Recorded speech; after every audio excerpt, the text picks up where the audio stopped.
Hola colega, soy Alfredo de Bioanálisis al Día y esto fue parte de nuestro en vivo Perspectivas de la hematología completa según la metodología empleada. ¿Podríamos diagnosticar COVID-19 a partir de pruebas de rutina y obtener algo así como estos cartuchos donde está el control y es negativo, o está el control que nos dice que está bien realizada la prueba y es positivo? ¿Podríamos hacer algo así? Bueno, esa es la pregunta que se hicieron estos investigadores allá en Italia. Y este es el trabajo en cuestión: desarrollo, diseño, evaluación y validación de un modelo, de modelos, porque ellos van a emplear varios modelos de Machine Learning para la detección de COVID-19 a partir de pruebas de rutina en el laboratorio. Fue entregado en agosto de 2020 y bueno, es publicado ya en el 2021. Acuérdense que hay una gran cantidad de publicaciones sobre COVID y hay retrasos en las publicaciones. Sin embargo, muchas están en preprint y se pueden leer. Esto se realizó en Italia, en la ciudad de Milán, en el Hospital San Rafael. En la admisión se recibían a los pacientes y al final ellos se quedaron con 1965 pacientes recogidos entre el 19 de febrero al 31 de mayo del 2020. Realmente llegaron muchos más pacientes a ese centro de salud, muchísimos más, solo que los que reunían todas esas pruebas de laboratorio fueron estos que tenemos aquí solamente. Dentro de esa muestra existían 165 muestras que estaban dudosas por el PCR y al final aplicaron un protocolo de volver a realizar otro PCR a los 3 días y una tomografía de pulmón, y con eso llegaron a la conclusión de que efectivamente dentro de ese lote habían 52 más que eran positivos. A esos pacientes, no a todos, pero a la gran mayoría, le realizaron muchos exámenes de laboratorio, 69 exámenes de laboratorio. Y entonces tendríamos casi 2.000 pacientes y casi 70 análisis de laboratorio. Ahora les voy a mostrar los análisis de laboratorio. Son unas tablas. ¿Dónde está el mouse? Aquí está. Son unas tablas que se las vamos a mostrar. Mire, esta es la descripción de esos pacientes. La mayor parte son hombres y que estaban con COVID-19. Hay una menor proporción de mujeres. Y esto es un gráfico donde nos indica la edad. La mayor parte estaba concentrado hacia los 50, 60 años con COVID positivo. Y muy pocos de edad temprana. Aquí lo importante a destacar es que el 48% de esos pacientes son COVID-19 positivos confirmados y 52% son negativos. Esto es importante a tener en cuenta porque cuando se realiza el modelo debe saber que existen cuáles son los positivos y cuáles son los negativos, porque la idea es que él tome de esos casi 70 análisis de laboratorio, el modelo diga cuáles son los análisis más importantes que definen a un paciente como COVID-19 positivo. Y esa es la idea que está detrás de estos modelos matemáticos estadísticos. Esta es una descripción, una tabla que describe entonces los análisis de rutinas que fueron realizados. Aquí tenemos en la parte de hematología un instrumento Sysmex y aquí están los parámetros. Esto es el CBC, o lo que en inglés el Cellular Blood Count, o lo que nosotros conocemos como la hematología completa o hemograma. Aquí está la abreviación, las unidades, y aquí aparecen dos columnas que hay que destacar. Una es que nos dice, y que vamos a utilizar a futuro, que dice con características COVID-19 específicas, es decir, son pruebas que se alteran efectivamente y que ya se conoce que se alteran en pacientes que tienen COVID-19. Toda la hematología completa se altera en pacientes con COVID-19 en líneas generales. Y esto del CBC, Cellular Blood Count, las características del Cellular Blood Count, quiere decir que son pruebas referidas al hemograma. Y aquí está el porcentaje de datos perdidos, ¿sí? Por ejemplo, para esos casi 2.000 pacientes, no a todos se le tenían los glóbulos blancos, bueno, se van perdiendo algunos datos y ellos lo van declarando aquí. Hay para algunos casos donde el número de pérdida de datos es importante. Sin embargo, ellos después fueron filtrando y eliminando. Es complicado obtener una base de datos grande, ¿sí? Es complicada tenerla. Son casi 2.000 pacientes, me parece que es excelente ese número. Aquí vemos los otros datos. También hay parámetros de coagulación, hay PT, PTT. Estos son los parámetros que estaban presentes en todos. Para todos los pacientes se conocía su edad, su sexo y si tenían una sospecha o no de COVID, o sea, si presentaban una sintomatología, así como por supuesto saber si son o no COVID positivos. Aquí hay otras pruebas, fibrinógeno, dímero D, pero hay mucha pérdida de información. Aquí están los parámetros de la química. Y aquí están los que se asocian a COVID-19, la proteína C, el calcio. Ellos encontraron que el calcio da buena indicación, ya lo vamos a ver. Y hay otra serie de parámetros que se refieren básicamente a oxigenación y electrolitos que fueron medidos mediante estos aparatos de dispositivos de atención al lado del paciente, ¿sí? Los POTC, y que también forman parte entonces de esa data. Estos no forman parte de esos específicos para COVID-19. Estos son los resultados como tales que ellos obtienen. Aquí vemos en el caso, por ejemplo, de los linfocitos. Los pacientes con COVID-19 tienden a tener un recuento absoluto de linfocitos inferior a lo normal y la tendencia es hacia la baja. Eso es encontrado en pacientes con COVID-19. Ellos lo reafirman aquí. Aquí vemos que las plaquetas dan ligeramente a la baja. Los glóbulos blancos también dan normales hacia la baja. La LDH sí da mucho más aumentado. Ellos encontraron aquí que el calcio da abajo. La PCR tiende a dar muchísimo más elevado. La aspartato aminotransferasa. Y el fibrinógeno que también se encuentra bastante elevado. Estos son parámetros característicos de pacientes que tienen COVID-19 y ellos lo están encontrando justamente en esta base de datos que casi la mitad son COVID-19 positivos. Ya esta es como la parte estadística, no nos vamos a complicar mucho aquí. Aquí hay muchas cosas bueno, que son complicadas, que son muy especializadas, hay cosas que no manejo y no es necesario que manejemos. Sin embargo, aplican un procedimiento estándar. Ellos hablan de unas etapas, hay una etapa de imputación, normalización, selección de características y clasificación. Para cada una de estas etapas se hacen unas muestras, se aplican unas técnicas matemáticas, estadísticas muy particulares que no vienen al caso. Lo importante es que se aplican técnicas de clasificación y esas sí las vamos a nombrar, porque ellos aplicaron 5 técnicas distintas para tratar de obtener un modelo que prediga mejor qué paciente puede tener COVID-19. Algo interesante que se hace en estos estudios es que de esos 2000 datos se dividen en 2 grupos. Uno que tiene el 80% de los datos, que es para entrenar al modelo, es decir, para obtener al modelo. Esos datos se pasan por el modelo y se hace que el modelo genere un modelo que sea capaz de indicar cuándo un paciente tiene o no tiene COVID. Luego, esos modelos que se han generado ahí, entonces deben ser probados. Y eso se hace con el 20% de los datos restantes, que es lo que se conoce como los datos para validación. Esta validación es sumamente interesante porque se construye una de esas tablas de la verdad, donde se tienen los positivos, los negativos, se obtienen la sensibilidad, la especificidad, valor predictivo positivo, valor predictivo negativo, y con esa tabla de la verdad es que se va a obtener cuál de estos modelos es el que mejor predice a partir de las pruebas de rutina qué paciente tiene COVID-19. Esta tabla que tenemos aquí es la que resume los modelos de Machine Learning que hallaron estos investigadores. Recuerdan que habíamos dicho que al final se usaba un modelo para clasificar esos datos. Ellos emplearon estos 5 modelos, son 5 modelos muy conocidos: la regresión logística, el Naive Bayes, el K vecino más cercano, el Random Forest y el Support Vector Machine. Lo interesante de esto es que ellos lo aplicaron, estos 5 modelos, a 3 conjuntos de datos. Primero lo aplicaron a todos los datos, a esos casi 2000 pacientes con esas 69 pruebas de laboratorio.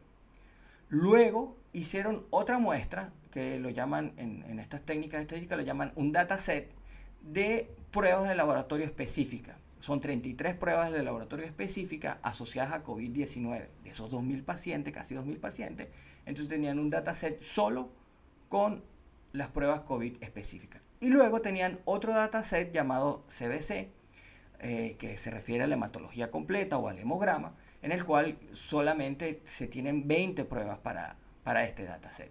Entonces, para cada dataset aplicaron estos 5 modelos de clasificación. ¿Qué hicieron entonces con esos modelos? Bueno, entrenaron y lograron entonces un modelo. El mejor, entonces, ese modelo luego lo pasaron por el 20% de esa muestra y obtuvieron entonces unos indicadores de cómo funciona ese modelo. El primer indicador que tienen es la exactitud. La exactitud se obtiene a partir de los valores predictivos positivos y negativos, pero lo que quiere decir es qué tan bueno el modelo es para decir si una persona tiene o no tiene COVID. Entonces, si vemos la exactitud, aquí tengo el mouse, vemos que este modelo da al 88, 0,88, que sería como el 88%, mientras más cercano uno es mejor, podemos tomar a uno como 100, y para este otro modelo también está en el 88%. Vean que para los datos específicos de COVID están señalados en negrita el mejor modelo, que clasifica mejor a los datos, o sea, que predice mejor que un paciente tiene COVID a partir de 33 pruebas de laboratorio. A partir de 69 pruebas de laboratorio, de todo lo que tienen ahí, estos dos modelos tienen una buena exactitud. A partir de esas 33 pruebas de laboratorios específicas para COVID, este modelo, el KNN, es el que tiene una mejor exactitud. Bueno, el SBM también. Y para solamente 20 pruebas de laboratorio, el KNN tiene también una buena exactitud. ¿Sí? Estamos hablando de sobre el 85% para todos estos casos. Y en líneas generales en todos casos está sobre el 75%, lo cual es bastante bueno. Aquí hay una cosa que realmente no comprendí mucho porque es algo muy propio del modelo. Ellos hablan que hay dos valores. Uno se refiere a una prueba estándar y otro se refiere a un three-way. Un three-way es una manera de obtener unos datos que de alguna manera tienen una mejor calidad. Es decir, que su resultado final tiene una confianza superior al 75%. O sea, que con este modelo, el 70% de los datos, sus resultados tienen una confianza superior al 75%. Y ya vamos a ver cuál es esa confianza y la vamos a palpar. No se preocupen que hasta lo vamos a hacer, porque vamos a poner a prueba este modelo. Entonces vean que aquí el 81% para lo que sería este dataset COVID-19. La sensibilidad, vean la sensibilidad que tenemos. Si recordamos, la sensibilidad estándar de una PCR está en el 70%. En estos casos, con estos modelos de Machine Learning, para los 69 datos de laboratorio, está en el 89%.